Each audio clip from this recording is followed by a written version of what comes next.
The photograph was still face down on my kitchen counter when I heard the front door slam shut. Not the gentle click of someone trying to be quiet, but the aggressive bang of someone who wanted to make a statement.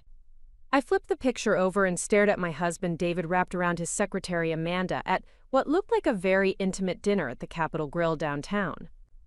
The timestamp showed it was taken 3 nights ago, the same evening he told me he was working late on quarterly reports. Before we jump back in, tell us where you're tuning in from, and if this story touches you, make sure you're subscribed, because tomorrow I've saved something extra special for you. My phone buzzed with a text message that made my stomach drop even further.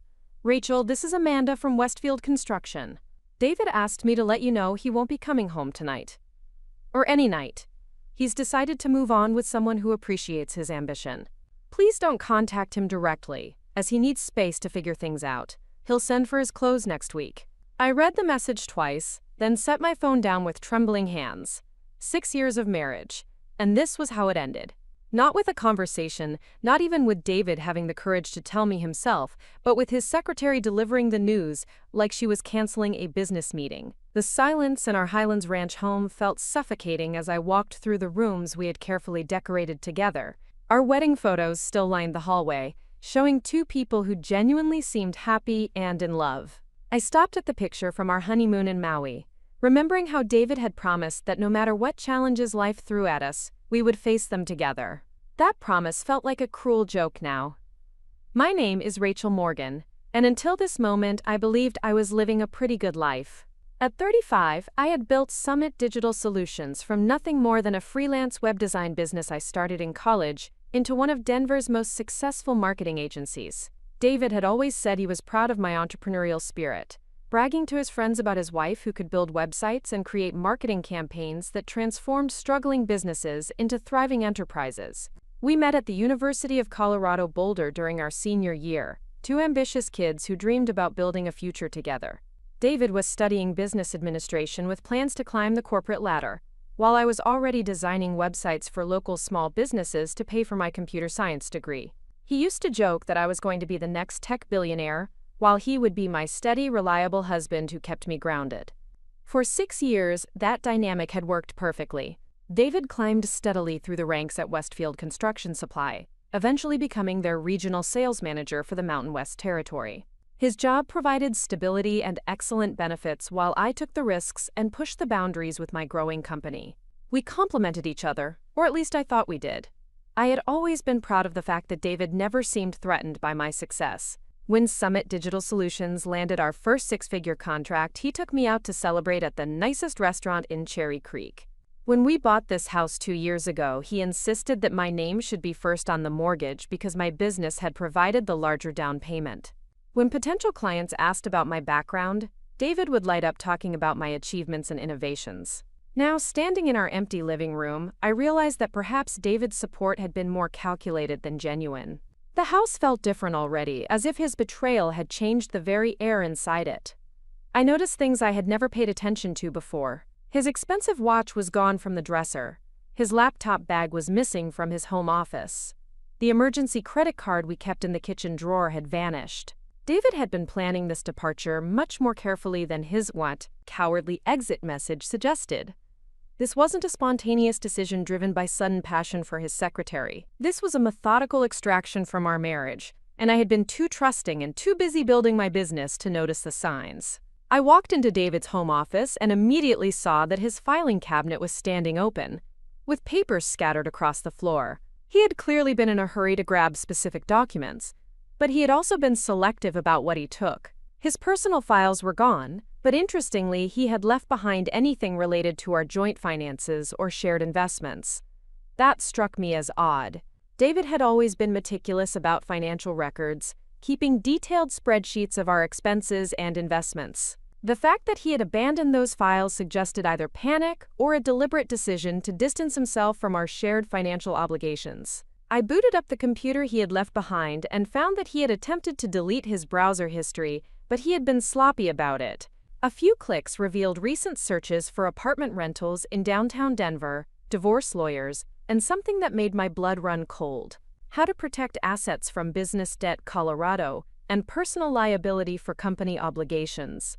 Why would David be researching business debt and personal liability? His job at Westfield was stable and well paid, but he didn't own any part of the company. The only business debt in our lives was related to Summit Digital Solutions, and that was entirely under my control and responsibility. An uncomfortable thought began forming in my mind. David had been asking a lot of questions about my business lately, particularly about our client contracts and payment schedules. I had attributed his curiosity to genuine interest in my work, but now I wondered if there had been a more calculating motivation behind his inquiries. I spent the next hour going through every piece of paper David had left behind, looking for any clues about his sudden departure and his apparent interest in business debt. Most of what remained was routine household paperwork, old tax returns, and insurance documents. But tucked behind a stack of utility bills, I found something that made my heart skip a beat. It was a photocopy of a contract between Summit Digital Solutions and Westfield Construction Supply, dated 8 months ago. The contract was for a comprehensive digital marketing overhaul, including a new website, social media management, and a 6-month advertising campaign. The total value of the contract was $525,000, to be paid in monthly installments over 12 months. I stared at the document, my mind racing. I remembered this contract clearly because it had been one of the biggest deals Summit Digital had ever landed. Tom Bradley, my business partner, had been thrilled when Westfield approached us about redesigning their entire digital presence. What I didn't remember was David having any involvement in the deal. The contract had been negotiated entirely through Westfield's marketing department, and I had never had any direct contact with David's division of the company. In fact, I had been careful to keep my marriage and my business relationships completely separate, partly to avoid any appearance of conflicts of interest, and partly because David had always insisted that mixing business with family was a recipe for disaster. But here was a copy of the contract in David's personal files, and something about that felt very wrong. Why would he have a copy of a business deal between my company and his employer unless he had been involved in some way? I grabbed my laptop and logged into Summit Digital's client management system to review the Westfield account. What I found there made my stomach clench with anxiety. According to our records, Westfield Construction Supply had made exactly 3 payments on their contract, totaling $150,000. The remaining $375,000 was severely past due, despite multiple invoices and follow-up communications from our accounting department. How had I not known about this? I was the owner of the company, and a debt this large should have been flagged immediately. I scrolled through the account notes and found a series of communications from Tom, explaining that he had been handling the Westfield account personally because of, quote, the sensitive nature of the client relationship. The sensitive nature of the client relationship. Tom knew David worked for Westfield, and he had apparently been trying to protect me from the awkwardness of having to pursue payment from my husband's employer. But his discretion had left me completely unaware that one of our biggest clients was defaulting on their contract. I called Tom immediately, not caring that it was nearly 10 o'clock at night. He answered on the second ring, his voice groggy with sleep. "Rachel, what's wrong? You sound upset." "Tom, I need you to tell me everything about the Westfield construction account, right now." There was a long pause before Tom responded, and I could hear him sitting up in bed. "What specifically do you want to know?" "It's been a challenging account to manage, but we've been working through the payment issues." "Payment issues?" I said, my voice rising. "Tom, according to our system, they owe us over $300,000. How is that a payment issue? That's a complete default on their contract." Another pause. Longer this time. "Rachel, I didn't want to worry you about it because I knew it could create problems in your marriage. David has been our primary contact at Westfield, and he's been assuring me that the company is going through a temporary cash flow situation. He promised the outstanding balance would be paid within the next 60 days. The room started spinning around me as the implications of Tom's words sank in. David had been our contact at Westfield. David had been managing a contract between my company and his employer. David had been making promises about payments that clearly were never going to materialize. "Tom," I said slowly, "did David have any official role in approving or managing this contract from Westfield's side?" "Well, that's what I thought was odd," Tom replied. "According to David, he was acting as an internal liaison to help facilitate the project, but he didn't seem to have any formal authority to approve payments. Every time I asked for documentation or spoke to other people at Westfield, David would intervene and say he was handling everything internally. I felt like I was going to be sick. David had inserted himself into a business deal between my company and his employer, apparently without proper authorization from either side. He had been making promises about payments that he had no authority to guarantee, and he had been using his position as my husband to convince my business partner to be patient with an increasingly untenable situation. Tom, I need you to gather every piece of documentation we have about the Westfield contract. Every email, every phone call record, every piece of communication. I need to see all of it first thing tomorrow morning. Rachel, what's going on? You're scaring me. I took a deep breath, trying to organize my thoughts before responding. David left me tonight. He moved in with his secretary, and apparently has been planning this for some time. And now I'm discovering that he may have been involved in a business deal that could destroy my company. The silence on the other end of the phone stretched for almost a minute before Tom spoke again. Oh my God, Rachel. Do you think David has been running some kind of scam using both companies? I don't know what to think right now, but I'm going to find out. Can you meet me at the office at 7 tomorrow morning? We need to figure out exactly what David has been doing and how much trouble we're in. After hanging up with Tom, I sat in David's abandoned office, trying to piece together a timeline of events. 8 months ago, Westfield Construction had approached Summit Digital about a major marketing contract. Somehow, David had become... Preparing and narrating this story took us a lot of time, so if you are enjoying it, subscribe to our channel, it means a lot to us. Now back to the story. Involved in managing that relationship from Westfield's side, despite not working in their marketing or procurement departments. For the past 5 months, payments on the contract had been sporadic and eventually stopped completely, but David had been assuring my business partner that everything would be resolved soon. Meanwhile, David had been asking me detailed questions about my business finances, researching business debt and personal liability, and apparently planning his departure from our marriage. The timing was too convenient to be coincidental. I walked back to the kitchen and picked up the photograph of David and Amanda at their romantic dinner. Looking at it now, I noticed details I had missed in my initial shock. Amanda was wearing an expensive designer dress that probably cost more than most people's monthly salary. David's watch, the one that was now missing from our dresser, was clearly visible in the photo and looked like a new purchase. They were drinking what appeared to be a very expensive bottle of wine at one of Denver's most upscale restaurants. Where had the money for this lifestyle come from? David's salary at Westfield was good but not extravagant, and certainly not enough to support the kind of expensive tastes displayed in this photograph. Our joint accounts showed his regular deposits from Westfield, but there was no indication of any additional income that would explain his apparent newfound wealth. A terrible thought began forming in my mind. What if David hadn't just been mismanaging the contract between Summit Digital and Westfield? What if he had been actively stealing from one or both companies? I spent the rest of the night going through every financial document I could find, looking for any signs of irregularities or unexplained transactions. David had always handled most of our household finances, claiming that his business background made him better suited for managing budgets and investments. I had been happy to let him take responsibility for those details, trusting that he was acting in our mutual best interests. Now I was discovering how naive that trust had been. David had been very careful to keep certain financial information away from me, and what I was finding in his abandoned papers suggested a much more complex and troubling situation than a simple affair with his secretary.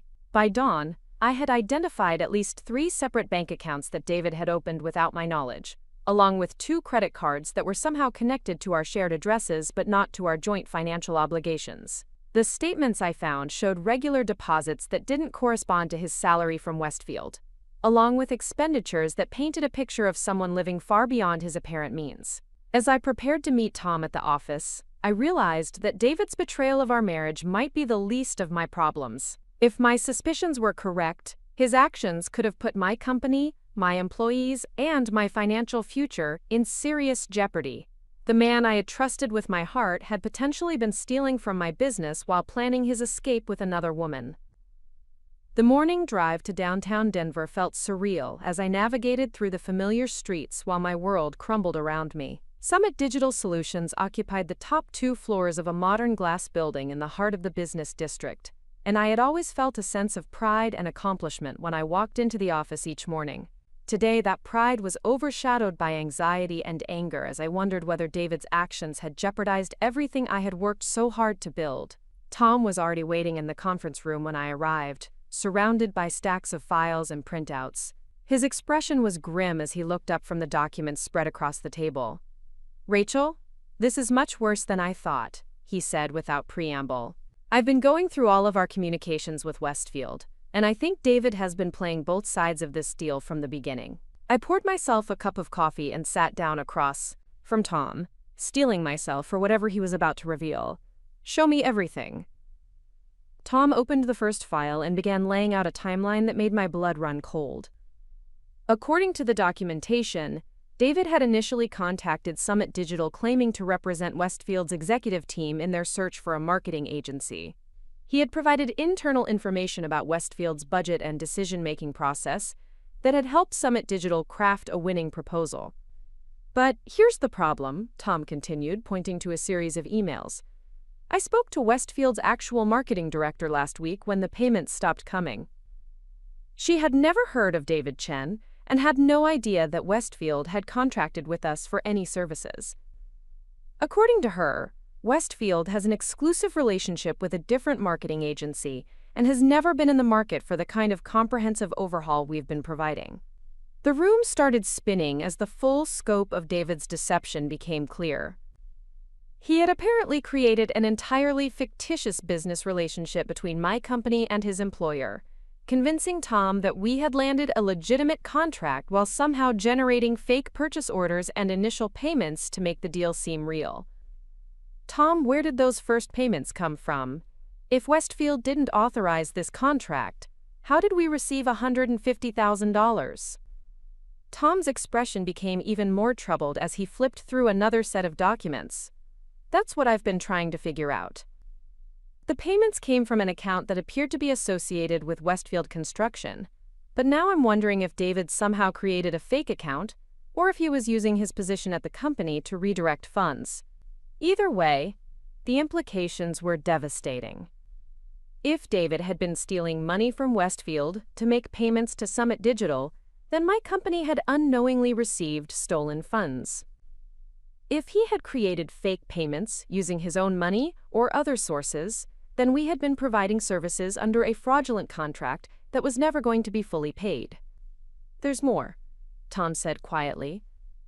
"I found communications between David and our accounting department, where he was asking detailed questions about our client payment systems and how we track outstanding receivables. He also requested copies of our standard contract templates and pricing structures for similar projects." My hands clenched into fists as I realized that David had been mining my company for information that he could use in his scheme. He had been using his position as my husband to gain access to confidential business information, then leveraging that knowledge to create a fraudulent relationship that benefited him financially while potentially destroying my reputation and my company's future. "We need to call the police," I said firmly, "and we need to contact Westfield immediately to find out exactly what David has been doing there." Tom nodded grimly. "I already reached out to Westfield's CEO this morning. He's agreed to meet with us this afternoon to discuss the situation. But Rachel, I think you need to prepare yourself for the possibility that this goes even deeper than we've discovered so far." As we continued reviewing the documentation, a picture emerged of a man who had been systematically betraying everyone who trusted him. David had used his position at Westfield to gain access to company information that he could use to create a convincing fake contract. He had used his marriage to me to access Summit Digital's internal processes and confidential information. And he had used his relationship with Tom to manipulate the payment schedule and avoid scrutiny of the increasingly suspicious account. The most infuriating part was realizing how long this had been going on. David's questions about my business hadn't been supportive curiosity about my work. His encouragement of my entrepreneurial ambitions hadn't been loving support for my success. Everything had been calculated to position himself, to take advantage of the company I had built with my own hard work and determination. By noon, Tom and I had compiled a comprehensive file documenting David's apparent fraud. The evidence suggested that he had stolen at least $375,000 through his fake contract scheme, and possibly much more if there were other fraudulent transactions we hadn't discovered yet. But as devastating as the financial implications were, what hurt most was the realization that my marriage had been built on lies and manipulation. David hadn't fallen out of love with me and decided to pursue Amanda. He had been planning to rob me and disappear, using his secretary as both an accomplice and a convenient cover story for his sudden departure. The question now was whether Amanda Pierce knew about David's criminal activities or if she was just another victim of his manipulation.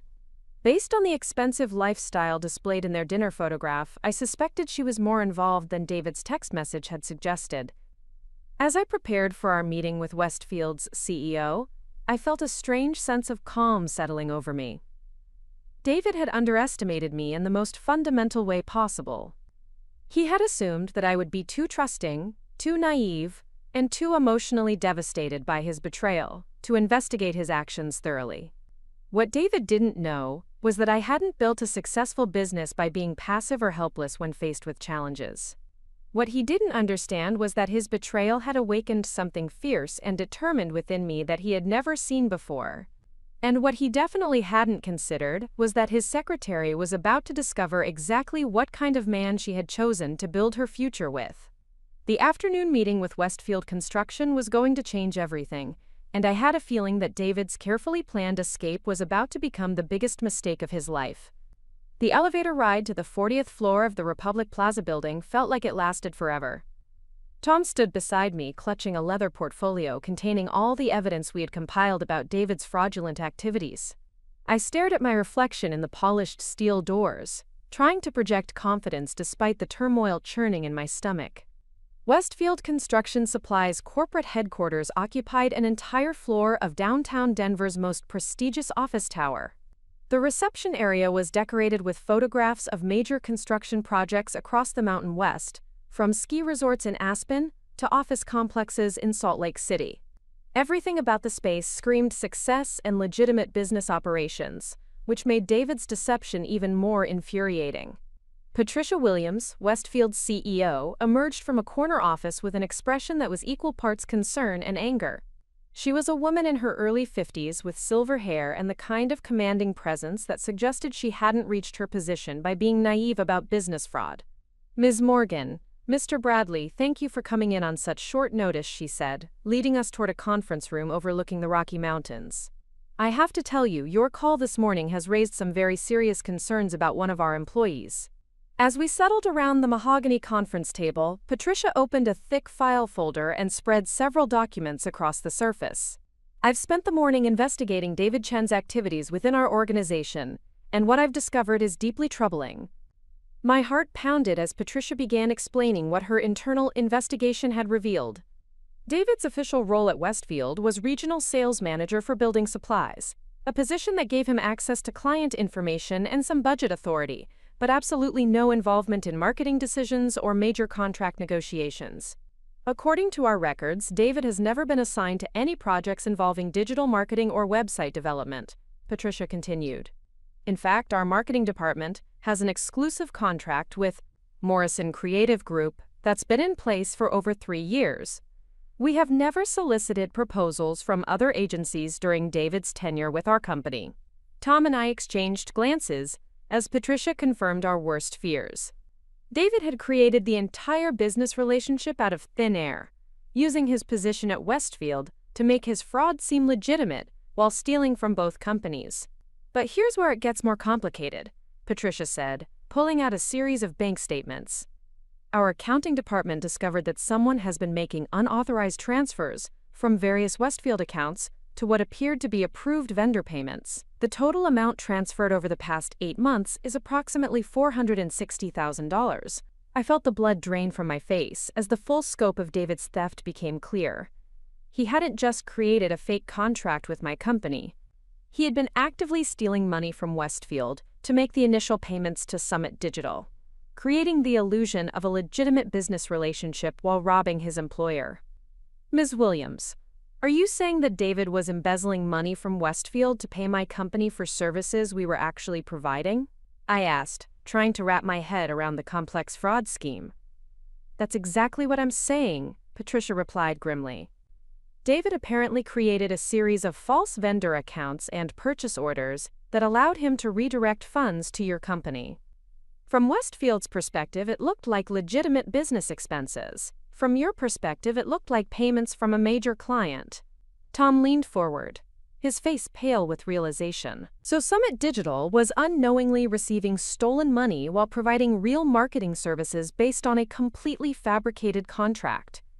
Precisely. And what makes this even more serious is that David had help from someone with access to our financial systems. The level of sophistication in these transactions suggests that at least one other person within Westfield was involved in the fraud. My mind immediately jumped to Amanda Pierce, David's secretary and apparent new girlfriend.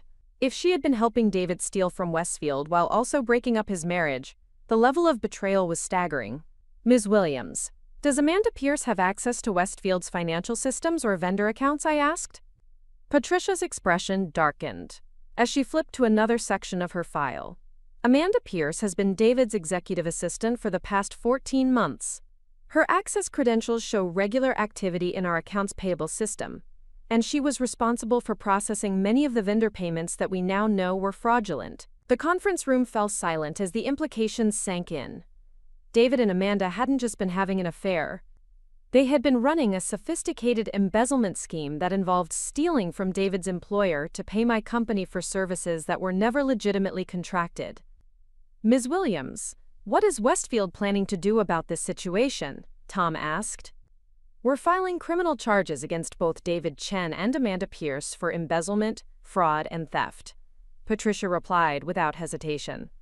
We're also working with our legal team to recover the stolen funds through civil litigation. But I need to be clear about something, Ms. Morgan. While your company was an unwitting victim of this fraud, you did receive money that was stolen from Westfield. My stomach dropped as I realized the legal implications of Patricia's statement. Even though Summit Digital had provided legitimate marketing services, we had been paid with embezzled funds. The money we had received might need to be returned to Westfield, regardless of the work we had performed. Are you saying that Summit Digital will be required to repay the money we received? I asked. That's something our legal teams will need to work out, Patricia said diplomatically.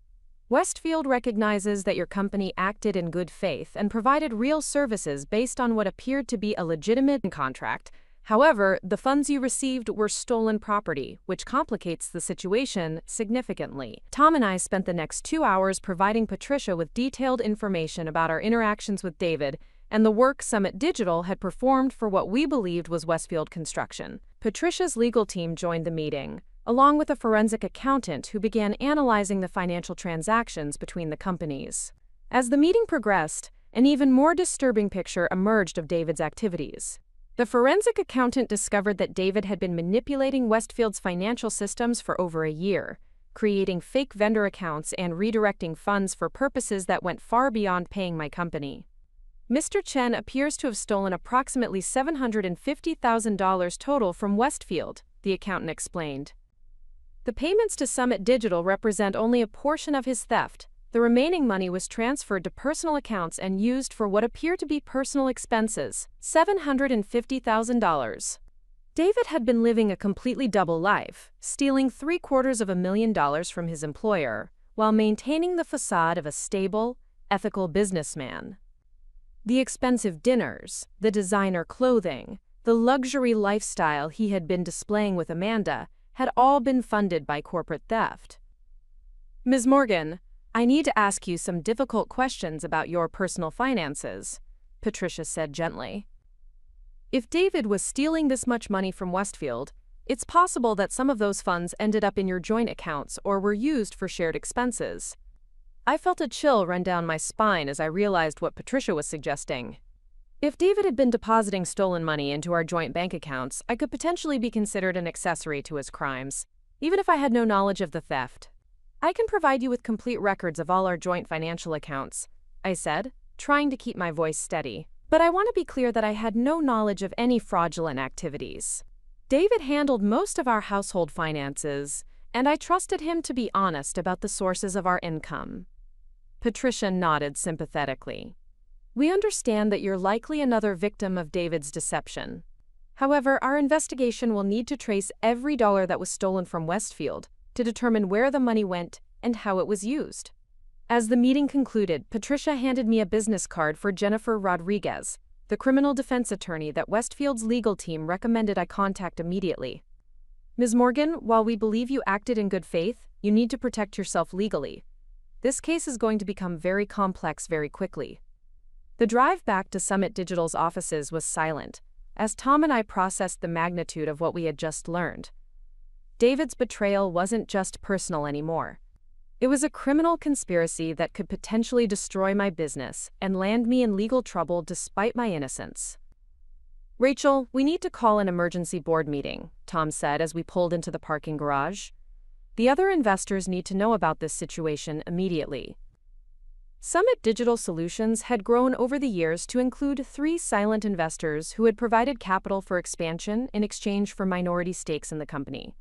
While I maintained controlling interest with 60% ownership, the other 40% was split between Tom and our investors. A scandal of this magnitude could cause them to demand immediate changes or even force the sale of the company. Back in the office, I called Jennifer Rodriguez while Tom began preparing materials for the emergency board meeting.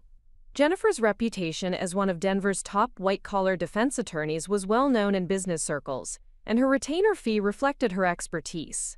"Ms. Morgan, based on what you've told me, you need to understand that this situation is going to get much worse before it gets better," Jennifer said during our phone consultation. "Even though you were victimized by your husband's fraud, you could still face civil liability for the stolen money your company received. Additionally, if any of the stolen funds made their way into your personal accounts, you could potentially face criminal charges." Jennifer agreed to meet with me the following morning to begin developing a legal strategy. She also recommended that I immediately cease all communication with David and document any attempts he made to contact me. "If David realizes that his theft has been discovered, he may try to implicate you or claim that you were aware of his activities," she warned. That evening, I sat in my home office reviewing 8 years of joint financial records, looking for any signs that David had been depositing stolen money into our shared accounts. What I found was even more disturbing than I had expected. Over the past year, David had made regular deposits to our joint savings account that he had explained as bonuses and commission payments from Westfield. The amounts weren't enormous, usually between $3,000 and $8,000 per month, but they had totaled over $60,000 in the past 12 months. If those deposits were actually stolen money from Westfield, then David had been using our joint account to launder his embezzled funds while lying to me about the source of the additional income. I had unknowingly been benefiting from his criminal activities, using the stolen money for household expenses, and even contributing some of it to Summit Digital's operating expenses during a brief cash flow shortage 6 months earlier. The realization made me physically ill.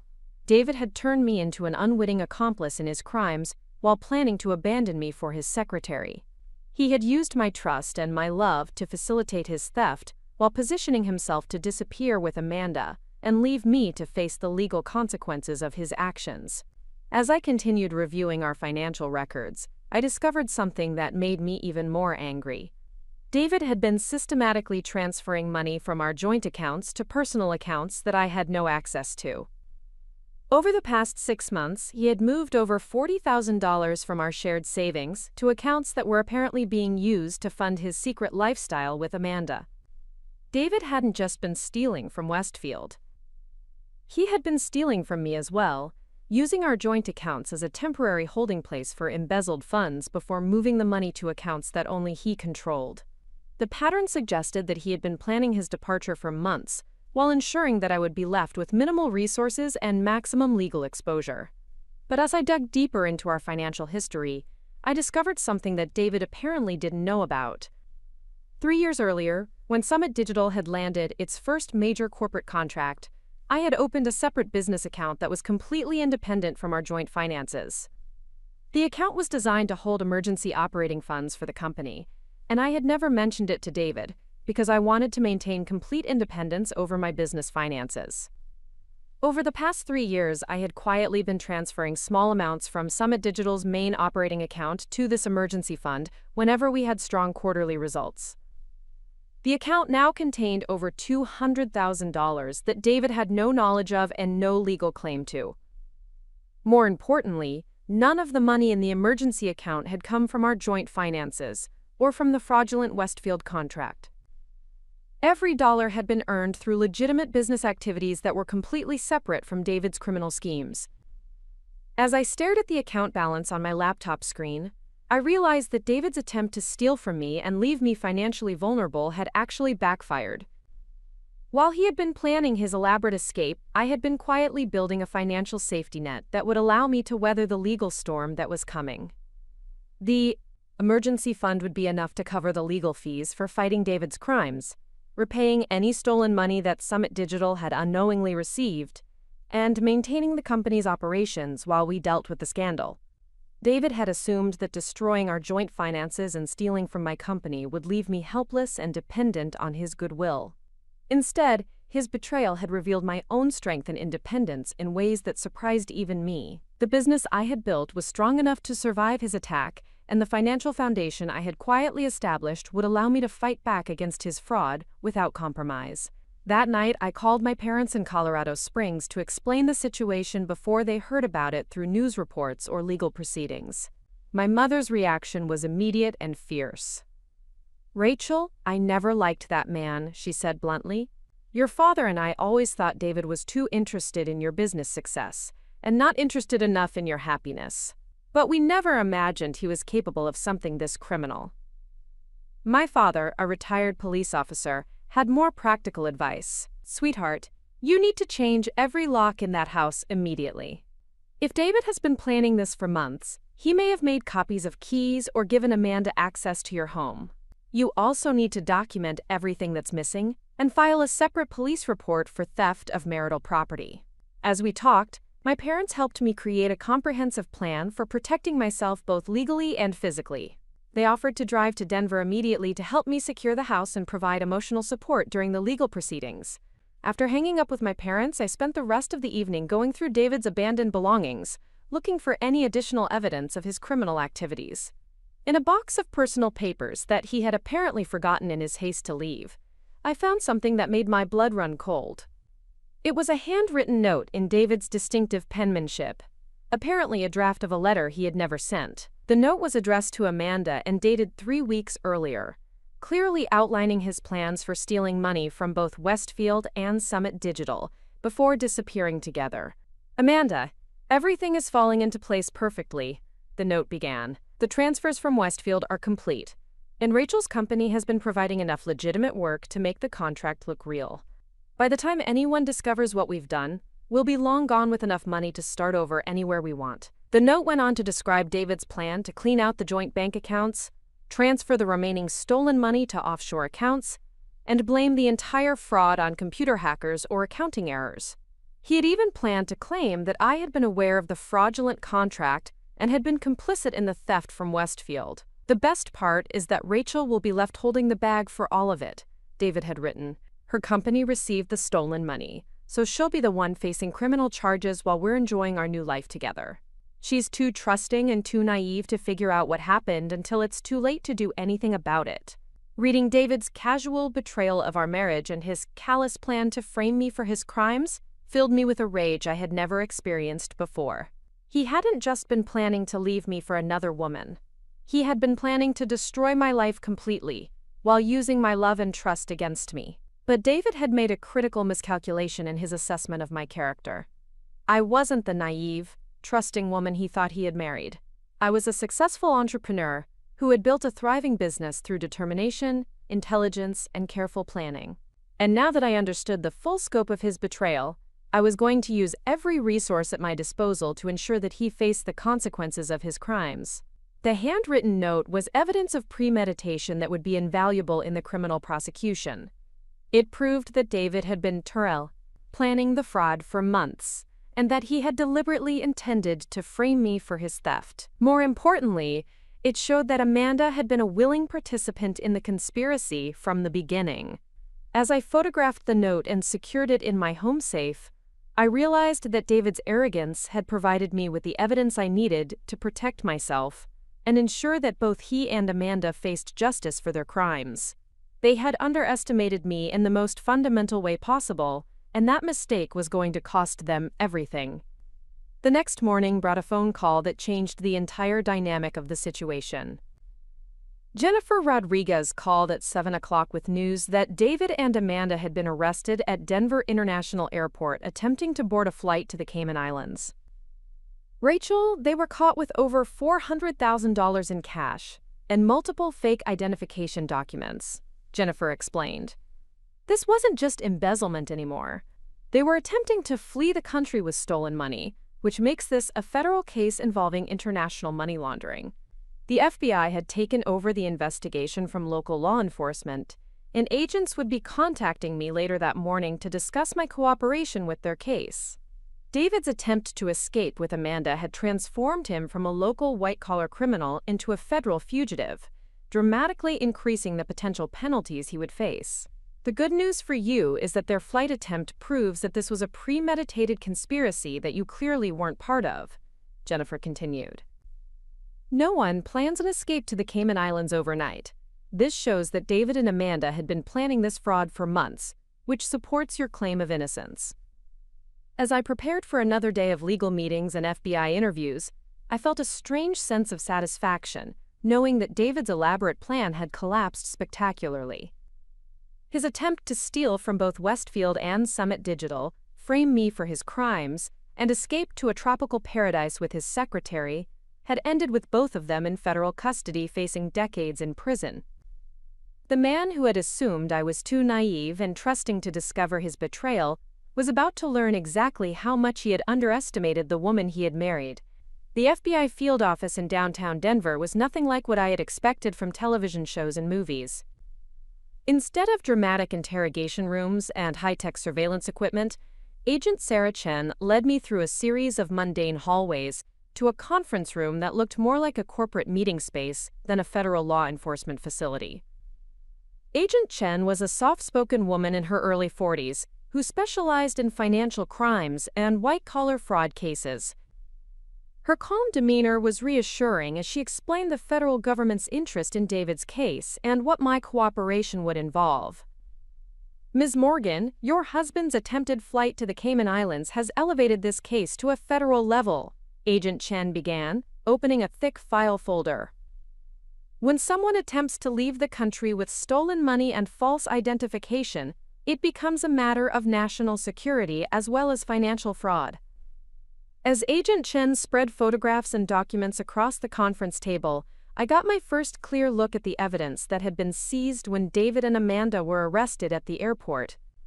The images were shocking in their scope and detail. David and Amanda had been carrying $430,000 in cash, distributed across multiple pieces of luggage and hidden in clothing and personal items.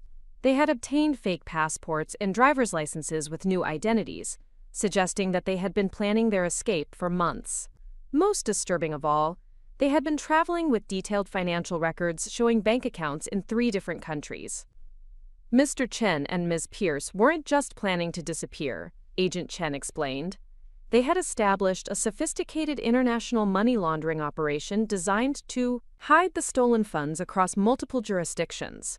This level of planning indicates that the fraud was much more extensive than we initially realized. Agent Chen showed me printouts of bank statements from accounts in the Cayman Islands, Switzerland, and Singapore. The total amount deposited in these offshore accounts over the past 14 months was staggering, nearly $2 million.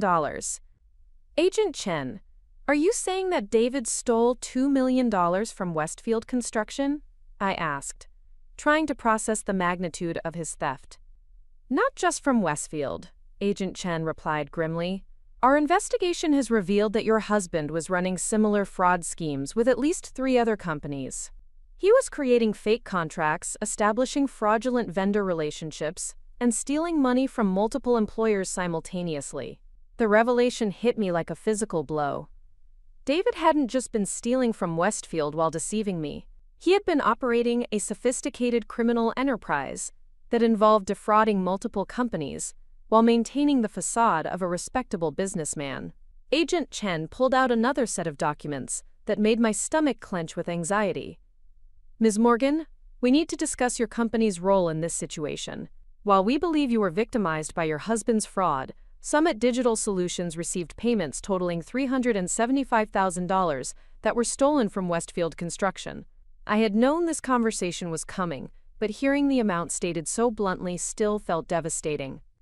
Agent Chen, my company provided legitimate marketing services based on what we believed was a valid contract. We had no knowledge that the payments were stolen. We understand that, and our investigation supports your claim of innocence, Agent Chen said reassuringly.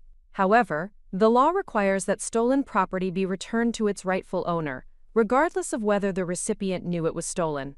Summit Digital will likely be required to repay the $375,000 to Westfield. The financial implications were serious but manageable thanks to the emergency fund I had discovered in my company's accounts. However, Agent Chen's next revelation was far more troubling. Ms. Morgan, we've discovered that your husband used Summit Digital's name and reputation to establish fraudulent relationships with other companies as well.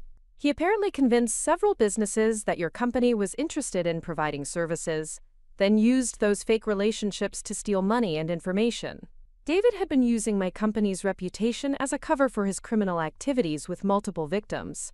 He had been impersonating Summit Digital representatives, creating fake proposals, and even forging my signature on documents that were used to facilitate his theft from other businesses.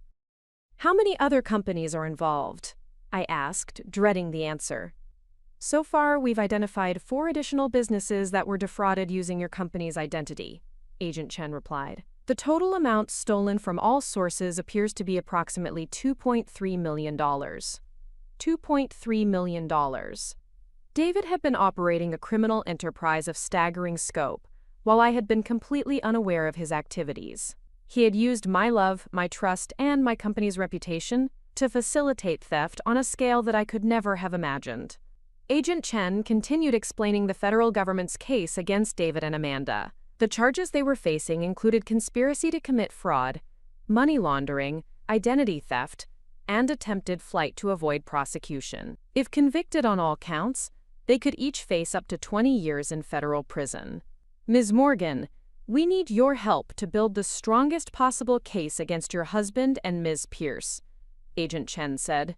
Your testimony about David's access to your company's information and his manipulation of your business relationships will be crucial evidence of his premeditation and criminal intent.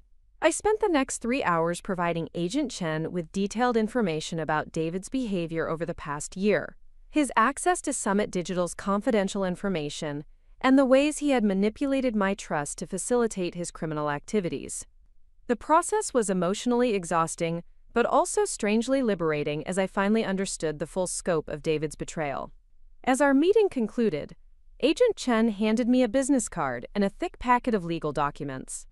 Ms. Morgan, you'll need to testify before a federal grand jury within the next 2 weeks. Your attorney can help you prepare for that process. Additionally, you may be contacted by attorneys representing the other companies that were victimized by your husband's fraud.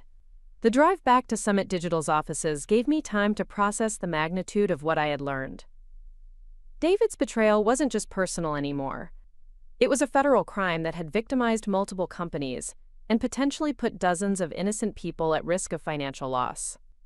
When I arrived at the office, Tom was waiting with news that added another layer of complexity to the situation. Rachel, I just got off the phone with Amanda Pierce's attorney, he said, his expression troubled. She wants to meet with us this afternoon. Amanda Pierce, the woman who had helped destroy my marriage and steal from multiple companies, wanted to talk. The audacity of her request was breathtaking, but I was curious about what she could possibly have to say that would justify a meeting. Did her attorney say what she wants to discuss? I asked. Apparently, Amanda claims she has information about David's activities that could help reduce the charges against her, Tom replied. She's willing to cooperate with law enforcement in exchange for a plea agreement, and she specifically asked to speak with you before making any formal statements. The idea of sitting across from the woman who had helped David steal from my company and destroy my marriage was infuriating, but I realized that Amanda might have information that could help me understand the full scope of David's crimes. Against my better judgment, I agreed to the meeting. Amanda's attorney, Michael Foster, had arranged for us to meet at his downtown office later that afternoon. Jennifer Rodriguez insisted on accompanying me to ensure that Amanda's cooperation wasn't some kind of trap designed to implicate me in David's crimes. When Amanda Pierce walked into the conference room, I was struck by how different she looked from the confident, glamorous woman in the photograph I had seen with David. Her expensive designer clothing had been replaced by a simple gray dress, her perfectly styled hair was pulled back in a plain ponytail, and her face showed the strain of someone who had spent several nights in federal custody. "Rachel, thank you for agreeing to see me," Amanda said quietly, her voice barely above a whisper. "I know you have every right to hate me, and I understand if you don't believe anything I'm about to tell you." Michael Foster opened a thick file folder and began explaining Amanda's situation. "Ms. Pierce has been cooperating with federal investigators since her arrest.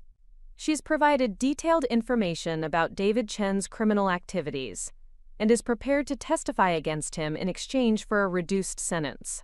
Amanda's cooperation had apparently been invaluable to the FBI's investigation. She had provided access to David's offshore bank accounts, helped decode his money laundering operations, and revealed the identities of other people who had been involved in his fraud schemes. "Amanda, why did you agree to help David steal from these companies?" I asked, trying to keep my voice neutral despite the anger I felt. Amanda's response was not what I had expected. "Rachel, I need you to understand something that the FBI is still investigating. I didn't know David was married when we started our relationship." The confession hit me like a thunderbolt. According to Amanda, David had been living a complete double life for over a year. He had told her that he was divorced, and that his ex-wife was trying to steal money from him through fraudulent business contracts. "David told me that you were running a scam to collect money from Westfield for services you never intended to provide," Amanda continued, her voice shaking with emotion. "He said he was working with law enforcement to document your fraud, and that the money transfers were part of an undercover investigation." I stared at Amanda in disbelief as she explained how David had manipulated her into helping with his criminal activities. He had convinced her that she was helping to catch a fraudulent business owner, not helping to steal money from multiple companies. "Amanda, did you really believe that story?" Jennifer Rodriguez asked skeptically. "I know it sounds ridiculous now," Amanda replied, tears beginning to form in her eyes. "But David was very convincing, and he showed me documents that seemed to support his claims. He had fake police reports, forged legal documents, and even staged phone calls with people he claimed were FBI agents." As Amanda continued her story, a picture emerged of a woman who had been as thoroughly manipulated and deceived as I had been. David had constructed an elaborate fiction that painted me as a criminal, while positioning himself as a heroic whistleblower working to expose corporate fraud. "When did you realize that David had been lying to you?" I asked. Amanda's expression crumbled as she described the moment when federal agents had arrested them at the airport. "When the FBI showed me David's real financial records and explained that he was married to you, I realized that everything he had told me was a lie. I wasn't helping to catch a criminal. I was helping to destroy an innocent woman's life." The revelation that Amanda had been another victim of David's manipulation changed my perception of the situation entirely. While she had still committed crimes and participated in activities that had hurt me and my company, she had done so based on lies and deception rather than malicious intent. Michael Foster explained that Amanda's cooperation with federal investigators had revealed additional crimes that the FBI was still investigating. "Ms. Pierce has provided evidence that David Chen was planning to frame both you and her for his crimes once he had successfully laundered the stolen money offshore." According to Amanda, David had been preparing to disappear permanently, leaving both his wife and his secretary to face criminal charges for his theft. He had created false evidence that would have implicated both of us in his fraud schemes, while he lived comfortably in a non-extradition country with the stolen money. "Rachel, I know I can't undo the damage I've caused to your marriage and your business," Amanda said, looking directly at me for the first time since entering the room. "But I want you to know that David was planning to destroy both of our lives. The only difference is that you were smart enough to discover his lies before he could completely disappear." As our meeting continued, Amanda provided details about David's criminal activities that were both shocking and illuminating. She had discovered that David owed money to dangerous people outside of his corporate theft schemes, including gambling debts and loans from individuals who were likely involved in organized crime. David wasn't just stealing money to fund a luxury lifestyle, Amanda explained. He was stealing money to pay debts that could have gotten him killed if he hadn't been able to come up with the cash quickly. The revelation added another dimension to David's desperation and explained why he had been willing to take such enormous risks with his fraud schemes. He hadn't just been greedy. He had been genuinely afraid for his life if he couldn't repay the money he owed to dangerous creditors. Amanda pulled out a handwritten note that she had found among David's belongings after their arrest. The note detailed David's plan to fake his own death after successfully laundering the stolen money, leaving everyone to believe that he had been killed by his creditors while actually living under a new identity in South America. "Rachel, David never intended for either of us to survive his schemes," Amanda said, her voice filled with a mixture of fear and regret.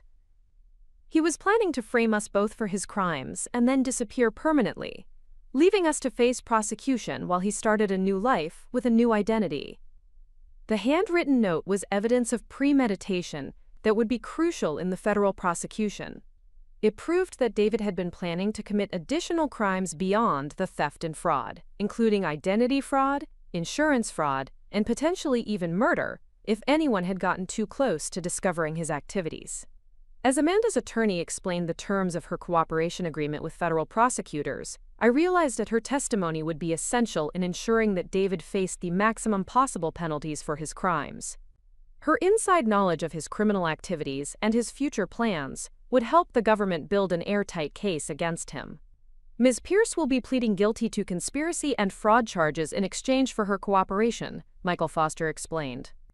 "She'll likely receive a sentence of 3 to 5 years in federal prison, but that's significantly less than the 20 years she could have faced if she had refused to cooperate." 3 to 5 years seemed like a light sentence for someone who had helped steal over $2 million, but I understood that her cooperation was essential for ensuring that David faced appropriate consequences for being the mastermind behind the criminal enterprise. As our meeting concluded, Amanda made one final request that surprised me. "Rachel, I know I have no right to ask this, but would you be willing to read a letter I've written to you? It's not a legal document or anything that will be part of the federal case. It's just something I needed to say to try to make sense of what happened to all of us." Against my better judgment, I agreed to read Amanda's letter. She handed me a sealed envelope with my name written in neat handwriting across the front. Back in my car, I opened Amanda's letter and found 3 pages of handwritten text that provided insight into her relationship with David and her genuine remorse for the damage that had been caused. "Dear Rachel," the letter began, "I know that no apology can undo the pain and damage that my actions have caused to your life and your business. I also know that you have every right to hate me and to never forgive me for my role in David's crimes." The letter went on to describe Amanda's genuine belief that she had been helping to expose corporate fraud, rather than facilitating it. She explained how David had shown her fake documents and staged conversations that seemed to support his claims about my supposed criminal activities. I realize now that I should have been more skeptical of David's claims and should have insisted on seeing official law enforcement credentials before agreeing to help with what I thought was an undercover investigation. My naivete and poor judgment don't excuse my actions, but I hope they help explain how I became involved in something so terrible. Amanda's letter also included details about David's criminal activities that she hadn't shared during our meeting with attorneys present. She described David's gambling addiction, his involvement with loan sharks, and his increasingly desperate behavior as his debts mounted and his fraud schemes became more complex. "Rachel, I need you to know that David never showed any remorse for what he was doing to you or to the companies he was stealing from. When I asked him about the impact his actions would have on innocent people, he would just laugh and say that successful people like you could afford to lose a few $100,000. The letter concluded with Amanda's promise to testify truthfully in any legal proceedings and her commitment to making financial restitution for the damage she had caused, even if it took her the rest of her life to repay the money. Reading Amanda's letter gave me a strange sense of closure regarding her role in David's crimes. While I could never forgive her for helping to destroy my marriage and steal from My company, I could understand how she had been manipulated and deceived by someone who was clearly a master manipulator. That evening, I called Jennifer Rodriguez to discuss the implications of Amanda's cooperation and what it meant for the federal case against David. Jennifer's assessment was encouraging from a legal standpoint, but sobering in terms of the overall damage that had been done. "Rachel, Amanda's testimony is going to be devastating to David's defense," Jennifer explained. "She can provide firsthand evidence of his premeditation, his manipulation tactics, and his plans to frame both of you for his crimes. The federal prosecutors are confident that they can secure a conviction on all major charges. However, Jennifer also warned me that the civil litigation related to David's crimes would likely continue for years, as various companies and individuals sought to recover their losses. While my cooperation with law enforcement would protect me from criminal charges, I would still need to deal with lawsuits and financial claims related to the stolen money that had passed through Summit Digital's accounts. The good news is that your company's reputation will likely survive this scandal," Jennifer continued. "Your cooperation with law enforcement and the clear evidence that you were victimized by David's fraud will help distinguish Summit Digital from his criminal activities." As I prepared for bed that night, I reflected on the strange turn of events that had transformed Amanda from my husband's mistress into a key witness in ensuring that he faced justice for his crimes. While I could never have a personal relationship with someone who had helped destroy my marriage, I could respect her decision to cooperate with law enforcement and accept responsibility for her actions. David's plan to manipulate and betray everyone who trusted him had ultimately backfired spectacularly. His attempt to frame both his wife and his mistress for his crimes had instead created two witnesses who could provide comprehensive testimony about his criminal activities and his callous disregard for anyone who stood in his way. The man who had thought he was clever enough to steal millions of dollars and disappear forever was about to discover that his victims were stronger, smarter, and more determined than he had ever imagined. The federal grand jury proceedings were scheduled to begin the following week, and I was ready to tell my story and ensure that David Chen faced the full consequences of his choices. His elaborate criminal enterprise was about to collapse under the weight of the evidence that his own actions had created.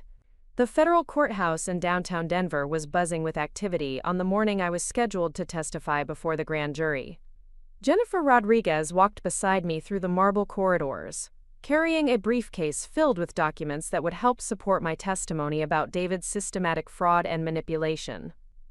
"Remember, Rachel, you're not on trial here," Jennifer reminded me as we approached the grand jury room. "You're a victim and a witness. Just tell the truth about what David did and how he deceived you and your company." The grand jury proceedings were unlike anything I had experienced before. 23 citizens from across the Denver metropolitan area listened intently as I described David's betrayal, his theft of confidential business information, and his use of Summit Digital's reputation to facilitate his crimes against multiple companies. As I testified about discovering the fake Westfield contract and realizing the scope of David's deception, I could see the jurors' expressions shift from curiosity to anger. These were ordinary people who understood the value of hard work and honest business dealings, and they were clearly outraged by David's calculated manipulation of everyone who had trusted him. The federal prosecutor, Assistant U.S. Attorney Maria Santos, guided me through a detailed chronology of David's criminal activities. She had me explain how David had gained access to my company's internal processes, how he had used our joint finances to launder stolen money, and how he had planned to frame me for his crimes while escaping to the Cayman Islands. "Ms. Morgan, in your opinion, did your husband's actions demonstrate premeditation and criminal intent?" Santos asked. "Absolutely," I replied without hesitation. "The evidence shows that David spent months planning these crimes while lying to me about his activities and intentions. He systematically stole confidential information from my company, created fraudulent business relationships with multiple victims, and attempted to manipulate federal law enforcement by framing innocent people for his crimes." The grand jury session lasted over 3 hours, during which I provided testimony that covered every aspect of David's criminal enterprise. By the time I finished answering questions, I felt emotionally drained but confident that I had provided the information necessary to ensure David faced appropriate consequences for his actions.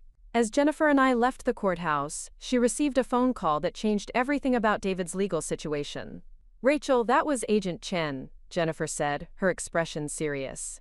"David's attorney just contacted the federal prosecutor's office requesting an emergency meeting. Apparently, David wants to negotiate a plea agreement." The news that David was already trying to negotiate a plea deal was both satisfying and infuriating. It confirmed that his legal situation was hopeless, but it also suggested that he was still trying to manipulate the system to avoid full accountability for his crimes. "What kind of plea agreement could David possibly offer?" I asked.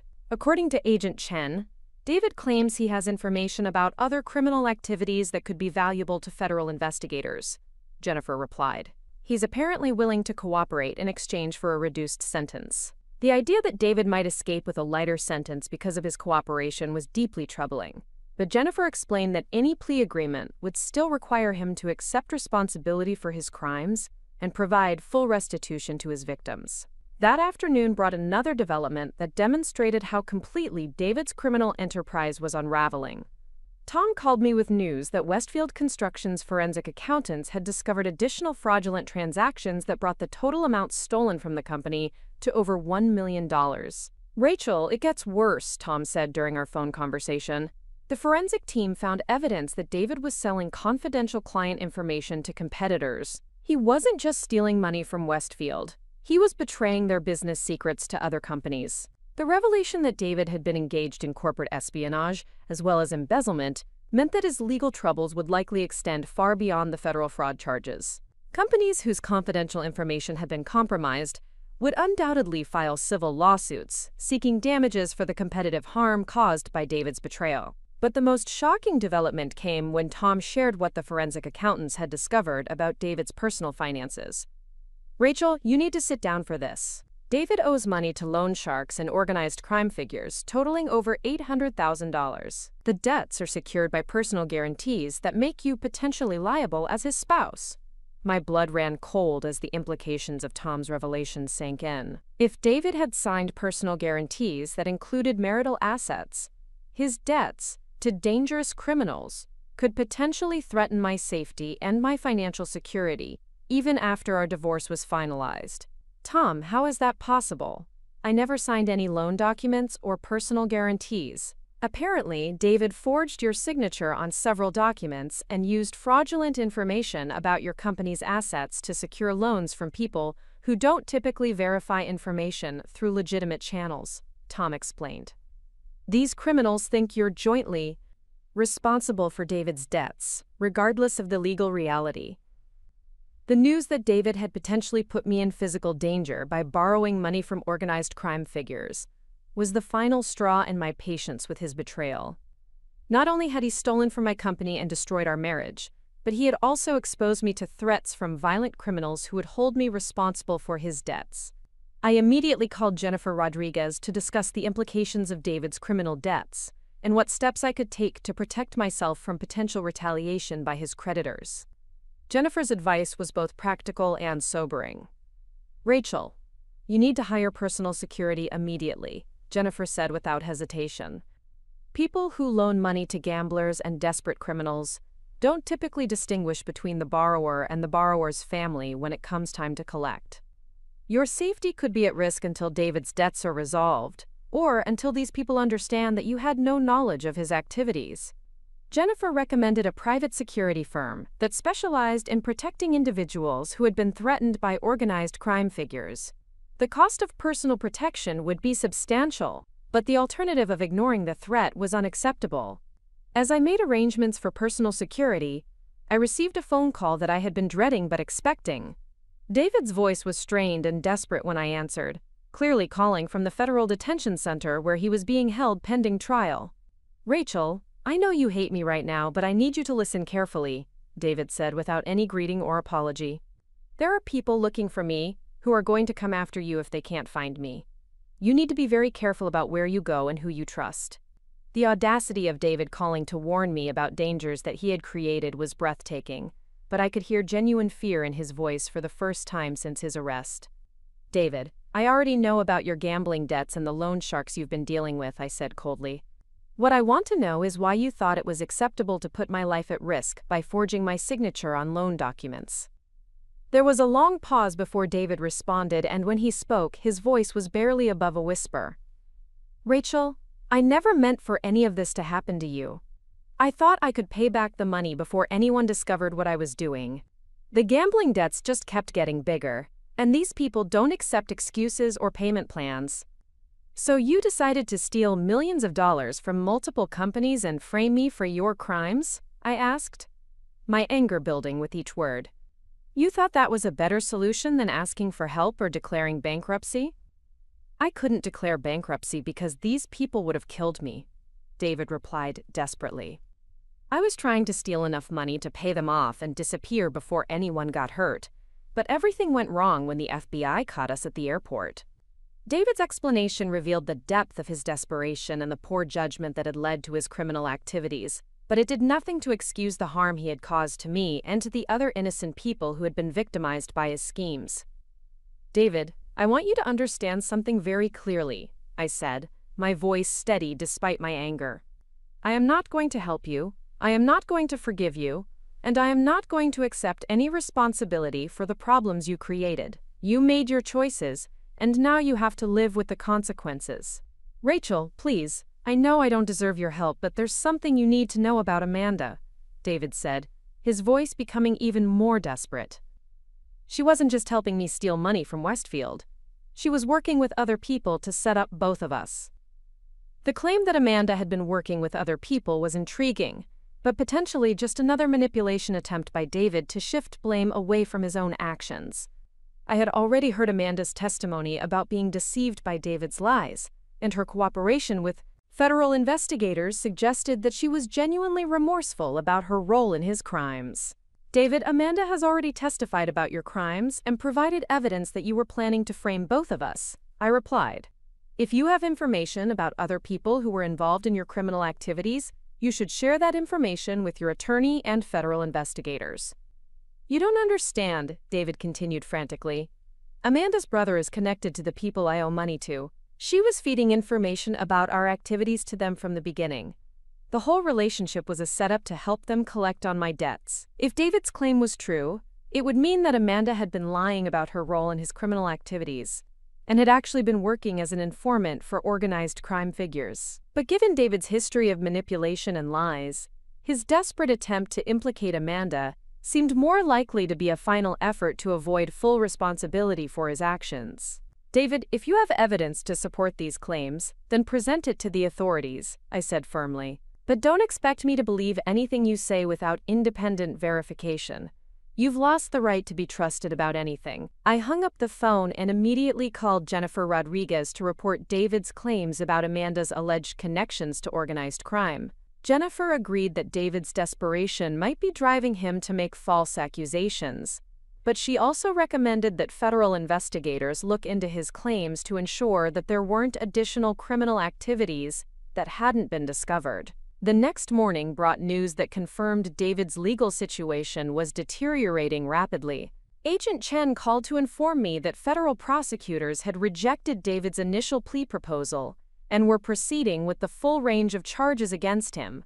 Ms. Morgan, David Chen's attempt to negotiate a plea agreement has failed because prosecutors don't believe he's been completely honest about his criminal activities, Agent Chen explained. His claims about other people being involved in his crimes haven't been supported by credible evidence, and his cooperation hasn't provided any valuable information that the government didn't already possess. Agent Chen also confirmed that federal investigators had looked into David's claims about Amanda's alleged family connections to organized crime and had found no evidence to support his accusations. Amanda's brother was a legitimate businessman with no criminal connections, and her cooperation with federal investigators had been genuine and complete. David Chen appears to be making desperate attempts to shift blame to other people as he realizes that he's facing significant prison time, Agent Chen continued. This is a common behavior pattern among white-collar criminals who are confronted with overwhelming evidence of their guilt. The failure of David's plea negotiations meant that he would face trial on all federal charges, including conspiracy to commit fraud, money laundering, identity theft, and attempted flight to avoid prosecution. If convicted on all counts, he could receive a sentence of up to 30 years in federal prison. As the federal case against David moved forward, I received a phone call from Patricia Williams at Westfield Construction, with news that demonstrated how thoroughly David's criminal activities were being exposed. Rachel, our forensic investigation has uncovered additional evidence that David was involved in a much larger criminal conspiracy, Patricia said during our phone conversation. We've discovered that he was working with employees at other companies to facilitate similar fraud schemes across multiple industries. The revelation that David had been part of a larger criminal network explained how he had been able to operate his sophisticated fraud schemes for so long without detection. He hadn't been working alone. He had been collaborating with corrupt employees at multiple companies to steal money and confidential information on a regional scale. How many other companies were involved? I asked. So far, we've identified at least 6 companies where David had accomplices helping him steal money or information, Patricia replied. The total amount of theft and fraud appears to be over $5 million, making this one of the largest white-collar crime cases in Colorado history. $5 million in theft and fraud meant that David's criminal activities had been far more extensive than anyone had initially realized. He hadn't just been stealing money to pay gambling debts. He had been operating as part of an organized criminal enterprise that was systematically defrauding businesses across the Mountain West region. The scope of David's criminal activities also meant that his sentence would likely be much more severe than the 20 to 30 years that had been discussed for his individual crimes. Participation in an organized criminal conspiracy would add additional charges and penalties that could result in a life sentence without the possibility of parole. That afternoon, I met with Tom Bradley to discuss how Summit Digital Solutions would handle the ongoing legal and financial challenges related to David's crimes. Despite the significant disruption caused by the scandal, our company had actually grown stronger during the crisis as clients and partners rallied to support us after learning about our victimization. Rachel, I have some good news for a change, Tom said as we reviewed our quarterly financial reports. 3 major clients have signed long-term contracts with us specifically because they were impressed by how we handled the crisis with integrity and transparency. The new contracts would more than offset the financial losses we had suffered from David's fraud, and the positive publicity from our cooperation with law enforcement had actually enhanced Summit Digital's reputation in the business community. There's more good news, Tom continued. The emergency fund you established has grown to over $300,000, which will be more than enough to cover any remaining legal expenses and potential restitution payments. The financial stability of Summit Digital Solutions meant that I could focus on the legal proceedings against David without worrying about the survival of my company. My decision to maintain financial independence from David's schemes had proven to be crucial in protecting my business from the fallout of his criminal activities. As we discussed the company's future plans, Tom raised an important question about how we would handle the ongoing civil litigation related to David's crimes. Rachel, several of the companies that were victimized by David's criminal network are planning to file civil lawsuits seeking damages, Tom explained. While Summit Digital is clearly a victim rather than a defendant, we may need to provide testimony and documentation for multiple legal proceedings over the next several years. The prospect of years of ongoing litigation was daunting, but Jennifer Rodriguez had assured me that our cooperation with law enforcement and our status as victims would protect us from any significant legal exposure. That evening, I received a phone call that provided closure on one of the most troubling aspects of David's betrayal. Agent Chen called to inform me that federal investigators had arrested 3 additional people in connection with David's criminal network, effectively dismantling the entire conspiracy. Ms. Morgan, the arrests today should eliminate any ongoing threat to your safety from David's criminal associates, Agent Chen explained. The people he owed money to were part of the criminal network that has now been completely disrupted by federal law enforcement. The arrest of David's criminal associates meant that I could finally stop worrying about potential retaliation from loan sharks and organized crime figures. David's attempt to put my life at risk by borrowing money from dangerous criminals had ultimately led to the exposure and arrest of those same criminals. As I prepared for bed that night, I reflected on how completely David's criminal empire had collapsed under the weight of his own poor decisions and desperate actions. His attempt to steal millions of dollars and escape to a tropical paradise had instead resulted in his arrest, the exposure of a major criminal conspiracy, and the imprisonment of multiple accomplices. The man who had thought he was clever enough to manipulate everyone around him had instead provided law enforcement with the evidence needed to dismantle an entire criminal network. His betrayal of his wife, his employer, and his criminal associates had turned everyone against him and ensured that he would face the maximum possible consequences for his crimes. David's desperation and poor judgment had transformed him from a respected businessman into a federal criminal facing the possibility of life in prison. His attempt to blame other people for his crimes had failed spectacularly, and his plea for mercy had been rejected by prosecutors who recognized his lack of genuine remorse. The woman he had assumed would be too naive and trusting to discover his betrayal had instead become the key witness in ensuring that he faced justice for his crimes. My cooperation with federal investigators had helped expose the full scope of his criminal activities and had protected other potential victims from being harmed by his ongoing schemes. As I looked toward the future, I felt a sense of satisfaction knowing that David's criminal enterprise had been completely destroyed, and that he would spend decades in prison reflecting on the choices that had led to his downfall. 6 months after David's arrest, I stood in the same federal courthouse where I had testified before the grand jury, but this time I was there to witness his sentencing. The courtroom was packed with victims from the multiple companies he had defrauded, FBI agents who had worked on the case, and journalists covering what had become one of Colorado's largest white-collar crime prosecutions. David looked haggard and defeated as federal marshals led him to the defendant's table. The expensive suits and confident demeanor that had once defined his public persona had been replaced by a standard orange jumpsuit and the hollow expression of someone who had lost everything through his own choices. His once perfectly styled hair was now unkempt, and the arrogant swagger that had characterized his movements during our marriage had been replaced by the shuffling gait of a broken man. Judge Margaret Walsh reviewed the extensive case file before addressing the courtroom. The evidence against David had been overwhelming, including testimony from Amanda Pierce, documentation from multiple defrauded companies, and financial records that traced every dollar he had stolen through his elaborate money laundering schemes. The prosecution had presented a case so comprehensive and damning that David's defense attorney had been reduced to pleading for mercy based on his client's cooperation with ongoing investigations.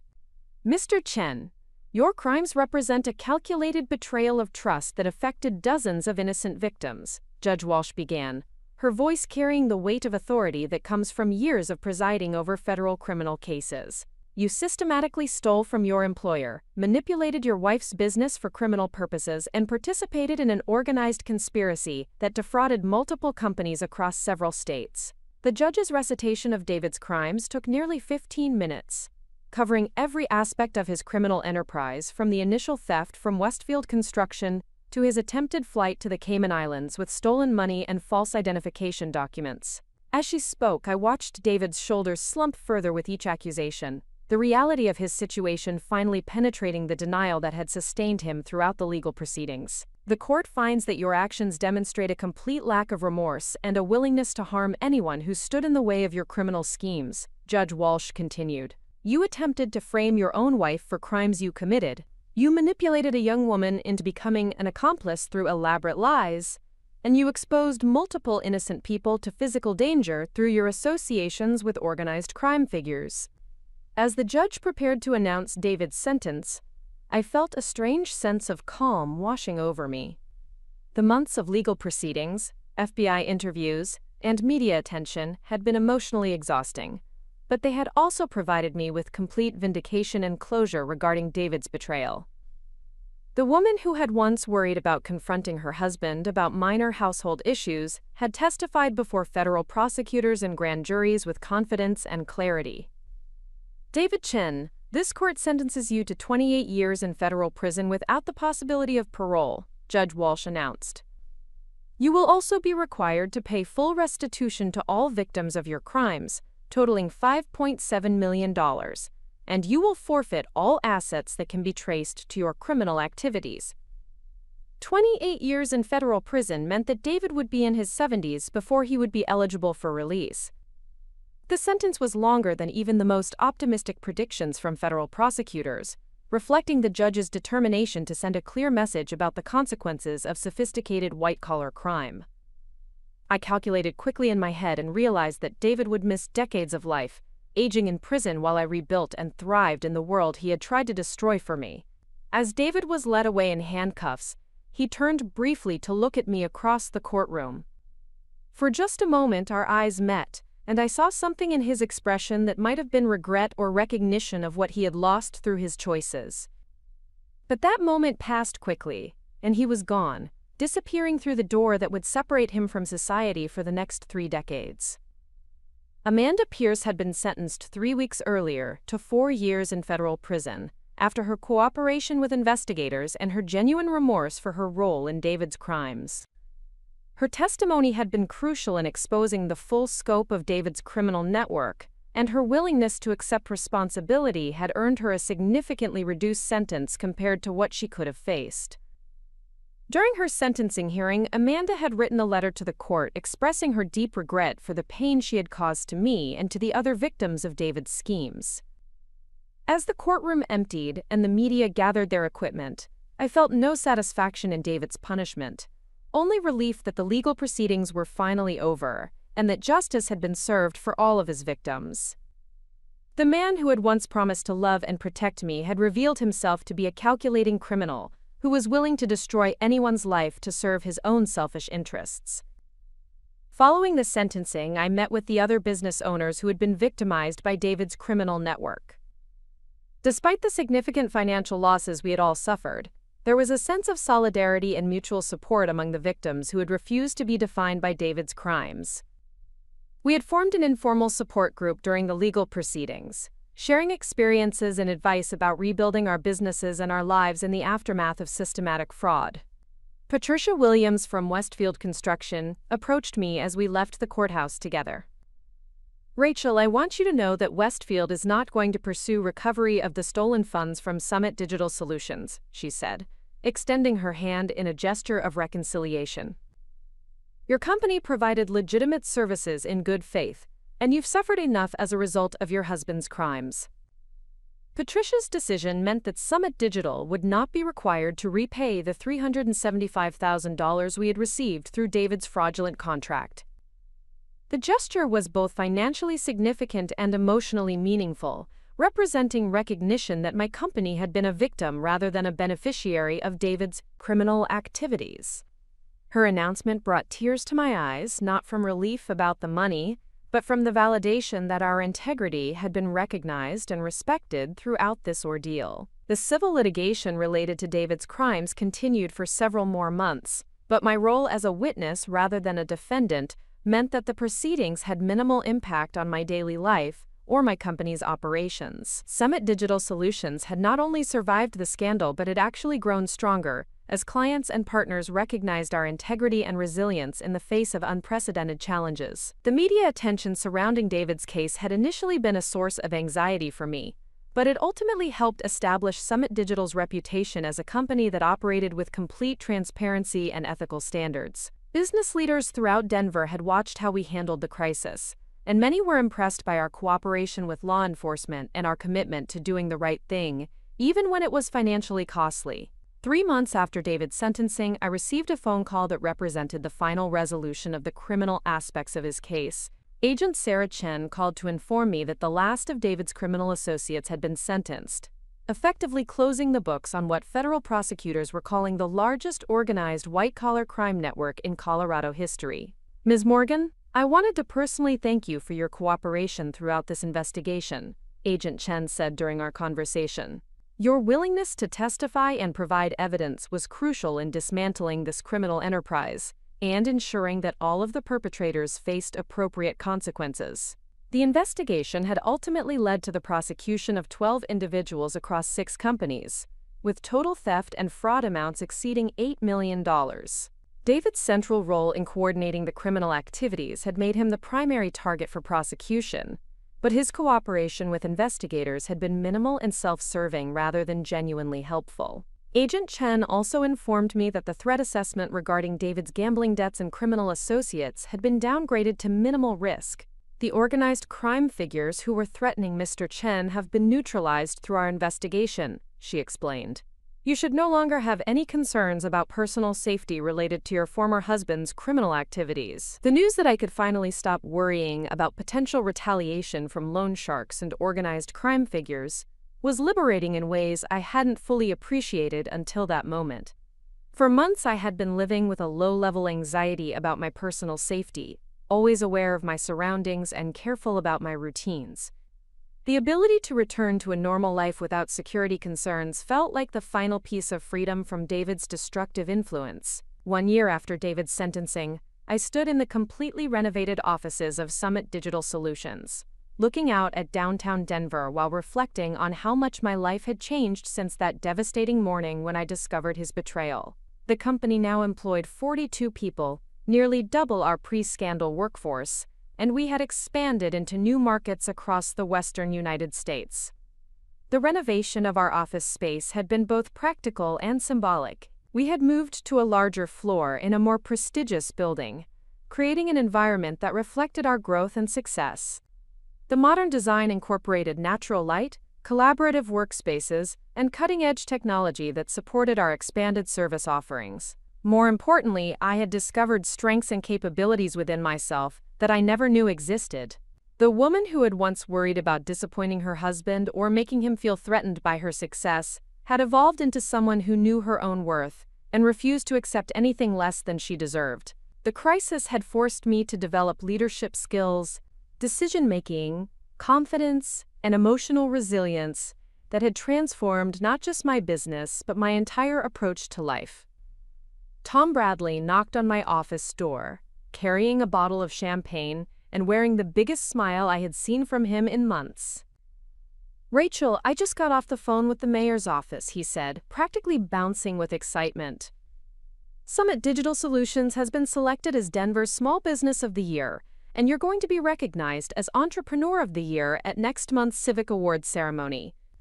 The recognition from the city of Denver was deeply meaningful, representing acknowledgement that our company had not only overcome extraordinary challenges, but had also contributed positively to the local business community throughout the crisis. The award ceremony would be attended by hundreds of business leaders, government officials, and community members, providing a platform to share our story of resilience and recovery. As Tom and I celebrated with champagne in my office, I thought about the letter I had written to myself on the night I discovered David's betrayal. In that letter, I had promised to rebuild my life stronger than before, and to never again allow anyone to manipulate or control me through fear or false promises. Reading that letter now, I was amazed by the strength and determination I had found even in my darkest moment. The emergency fund I had quietly built over the years had provided the financial security needed to weather the legal storm, covering attorney fees, business disruptions, and the costs of enhanced security during the investigation. The business relationships I had carefully cultivated had provided the support and loyalty that helped Summit Digital Solutions not just survive but thrive despite the scandal. Most importantly, the integrity and work ethic I had maintained throughout my career had protected my reputation and enabled my recovery. Clients who had worked with us for years knew that our company operated with honesty and transparency, and they had rallied to support us when our character was tested by circumstances beyond our control. The personal transformation I had undergone was perhaps even more significant than the business success. I had learned to trust my own judgment, to set boundaries with people who didn't respect my values, and to build relationships based on mutual respect rather than dependency or obligation. The marriage that had once defined my identity had been replaced by a strong sense of personal autonomy and self-worth. During the months following David's sentencing, I had also worked with a therapist to process the emotional impact of his betrayal and to develop healthier patterns for future relationships. Dr. Sarah Martinez had helped me understand how David's manipulation had worked and how to recognize warning signs of similar behavior in the future. "Rachel, what David did to you was a form of psychological abuse that went far beyond the financial crimes," Dr. Martinez had explained during one of our sessions. "He systematically undermined your confidence, isolated you from sources of independent support, and conditioned you to defer to his judgment about important decisions. Recovery from that kind of manipulation takes time and conscious effort." The therapy sessions had been challenging but ultimately liberating. helping me understand that David's betrayal was not a reflection of my worth or judgment, but rather evidence of his own character defects and criminal tendencies. I learned to separate the legitimate lessons from the experience, from the self-blame and shame that had initially complicated my recovery. 6 months after David's sentencing, I had started dating again, but with a completely different approach than I had taken in my 20s and early 30s. Instead of looking for someone to complete me or provide security, I was seeking a partner who would complement my existing strength and independence. The relationships I explored were based on mutual respect, shared values, and genuine compatibility rather than emotional dependency or financial considerations. My parents had been incredible sources of support throughout the ordeal, driving from Colorado Springs multiple times to help with practical matters and provide emotional encouragement during the darkest periods of the legal proceedings. My mother had been particularly insightful about David's character, reminding me that she had always felt uncomfortable with his excessive interest in my business success and his tendency to insert himself into decisions that should have been mine alone. "Sweetheart, I know this has been incredibly painful, but I think David's betrayal may have saved you from years of increasingly controlling behavior," my mother had said during one of our conversations. "Men like David don't usually get better over time. They get more demanding and more manipulative as they become more confident that their victims won't leave them." Her observation had helped me understand that David's crimes might have been just the beginning of a pattern of escalating abuse if I hadn't discovered his activities when I did. The financial theft and fraud could have continued for years, potentially destroying my business and leaving me completely dependent on someone who was systematically betraying my trust. The community of other fraud victims that had formed during the legal proceedings had also become an important source of ongoing support and friendship. We met monthly for dinner and conversation, sharing updates about our recovery progress and celebrating each other's successes in rebuilding our lives and businesses. Patricia Williams had become a particularly close friend and business ally, with Westfield Construction becoming one of Summit Digital's largest legitimate clients. Our companies had developed a partnership based on mutual respect and shared commitment to ethical business practices, creating a relationship that was far more valuable than the fraudulent contract that had originally connected us. "Rachel, I've learned more about evaluating business partners and detecting fraud from working with you than I did in 20 years of business experience," Patricia had told me during a recent strategy meeting. "Your company's integrity and transparency have set a new standard for how we approach vendor relationships." The business growth that had followed David's prosecution was not just about increased revenue or expanded services. Summit Digital had attracted talented employees who were drawn to our culture of honesty, accountability, and resilience. Our team included several people who had left larger companies specifically to work for an organization that demonstrated real values under pressure. Jennifer Rodriguez, the attorney who had guided me through the legal proceedings, had become both a trusted advisor and a close friend. Her expertise in white-collar crime defense had been invaluable during the investigation, but her personal support and encouragement had been equally important in helping me navigate the emotional challenges of the experience.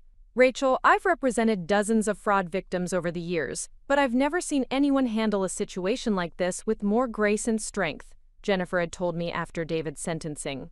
"You turned what could have been a complete disaster into an opportunity for growth and positive change." Jennifer's law firm had also become a client of Summit Digital, hiring us to redesign their website and manage their digital marketing campaigns. The professional relationship that grew out of our personal connection had been beneficial for both of our businesses and had helped establish Summit Digital's reputation in the legal services market. The awards ceremony where I would be recognized as Entrepreneur of the Year was still 2 weeks away, but preparations for the event had provided opportunities to reflect on the lessons learned from David's betrayal and the recovery that followed. The speech I was preparing would focus on the importance of integrity, resilience, and the support of community in overcoming seemingly insurmountable challenges. I had also been invited to speak at several business conferences and university entrepreneurship programs about crisis management and ethical leadership. These speaking engagements had become an unexpected source of both revenue and personal satisfaction, allowing me to share practical advice with other business owners while continuing to process my own experiences. The keynote speech I had delivered at the Colorado Small Business Association's annual conference had been particularly well received, with several attendees approaching me afterward to share their own stories of business challenges and recovery.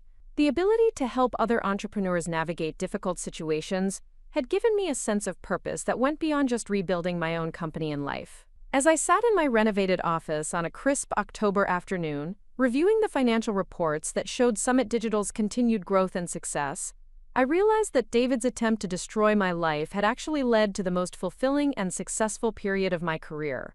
The challenges he had created had forced me to develop capabilities and confidence that might have remained dormant if I had continued in the comfortable but limiting patterns of our marriage. The emergency fund that had provided crucial financial stability during the crisis had grown to over $500,000, giving me the resources to pursue new opportunities without the fear of failure that had once constrained my decision-making. The business relationships that had sustained us during the scandal had evolved into genuine partnerships that were driving continued growth and innovation. Most importantly, the personal relationships in my life were now based on honesty, mutual respect, and genuine affection, rather than the manipulation and control that had characterized my marriage to David. The friends I had made during the recovery process were people who had seen me at my most vulnerable and had chosen to support rather than exploit that vulnerability. The romantic relationship I had been developing with Dr. Marcus Thompson, a pediatric surgeon I had met through mutual friends, was progressing slowly but steadily based on shared values and genuine compatibility. Marcus had been completely supportive of my need to focus on rebuilding my business and processing the trauma of David's betrayal, never pressuring me to move faster than I was comfortable with or to compromise my independence for the sake of the relationship. "Rachel, what I admire most about you is how you've turned a terrible experience into an opportunity for growth and positive change," Marcus had told me during one of our recent dinners. "Most people would have been destroyed by what David did to you, but you've used it as motivation to become stronger and more successful than ever before." Marcus's perspective as someone who dealt with life and death situations in his medical practice had helped me maintain perspective about the challenges I had faced. While David's betrayal had been devastating and criminal, it had not been life-threatening in the way that many of the situations Marcus encountered in his work. His ability to find hope and healing even in the most difficult circumstances had been inspirational and grounding for me. The day of the awards ceremony arrived with unseasonably warm weather and clear skies that seemed to reflect the optimism and sense of renewal that had characterized the past year of my life. As I prepared for the evening's events, I chose to wear a navy blue dress that I had purchased specifically for the occasion, symbolizing both professionalism and confidence. The ceremony was held at the Denver Art Museum with over 300 business leaders, government officials, and community members in attendance. As I walked into the reception area before the formal program, I was struck by how many of the people present knew my story and had been following Summit Digital's recovery and growth with interest and admiration. Mayor Patricia Hernandez approached me during the cocktail reception to personally congratulate me on the award and to thank me for my cooperation with law enforcement during David's prosecution. "Ms. Morgan, your handling of an extremely difficult situation has set an example for the entire business community," she said. "Your integrity and resilience have demonstrated the values that make Denver a great place to do business." The formal award presentation took place in the museum's main auditorium, with each recipient giving a brief acceptance speech before receiving their recognition. When my name was called as Entrepreneur of the Year, I walked to the podium with confidence and clarity about the message I wanted to share. 2 years ago, I thought I knew what success looked like, I began, looking out at the audience of business leaders and community members. I had a growing company, a comfortable marriage, and what seemed like a secure future. But sometimes life has a way of teaching us that real success isn't about comfort or security. It's about integrity, resilience, and the courage to rebuild when everything falls apart. I spoke for 10 minutes about the lessons learned from David's betrayal, the importance of maintaining ethical standards even under pressure, and the power of community support in overcoming seemingly impossible challenges. The speech was well received, with a standing ovation that lasted nearly 2 minutes, and numerous people approaching me afterward to share their own stories and express their admiration for my recovery. As the evening concluded and I drove home through the quiet streets of Denver, I reflected on how completely my life had been transformed by the experience of David's betrayal and the recovery that followed. The woman who had once worried about disappointing her husband or threatening his ego had become someone who spoke confidently to hundreds of people about leadership, integrity, and resilience. David Chen was serving the second year of his 28-year federal prison sentence, likely spending his days in a small cell while reflecting on the choices that had led to his downfall. Amanda Pierce was serving the first year of her 4-year sentence, probably regretting her decision to trust David's lies and participate in his criminal schemes. Meanwhile, Rachel Morgan was thriving beyond her wildest dreams, leading a successful business, contributing to her community, and building relationships based on honesty and mutual respect. The contrast between their situations and mine was a powerful reminder that character and integrity ultimately determine our fate far more than cleverness or temporary advantages. Sometimes the people who underestimate you provide the greatest motivation to prove them wrong. David's assumption that I was too naive and trusting to discover his betrayal had proven to be the first of many miscalculations that led to his destruction and my triumph. His belief that I would be too weak to survive his abandonment had motivated me to develop strength I never knew I possessed. Standing in my home office late that night, looking out at the lights of Denver spread below, I felt profound gratitude for the journey that had brought me to this moment. The emergency fund I had built had become the foundation for unprecedented business growth. The integrity I had maintained had earned the respect and loyalty of clients, partners, and community leaders. The resilience I had developed had transformed me from someone who feared conflict into someone who faced challenges with confidence and determination. David had assumed that destroying our marriage and stealing from my company would leave me broken and dependent on his mercy. Instead, his betrayal had revealed my own strength and independence in ways that a comfortable, stable marriage never could have accomplished. The woman who had once defined herself through her relationship with David Chen had discovered that her greatest strength came from within herself. Rachel Morgan was not just surviving, she was thriving, leading, and inspiring others through her example of integrity under pressure and resilience in the face of betrayal. Up next, you've got 2 more standout stories right on your screen. If this one hit the mark, you won't want to pass these up. Just click and check them out.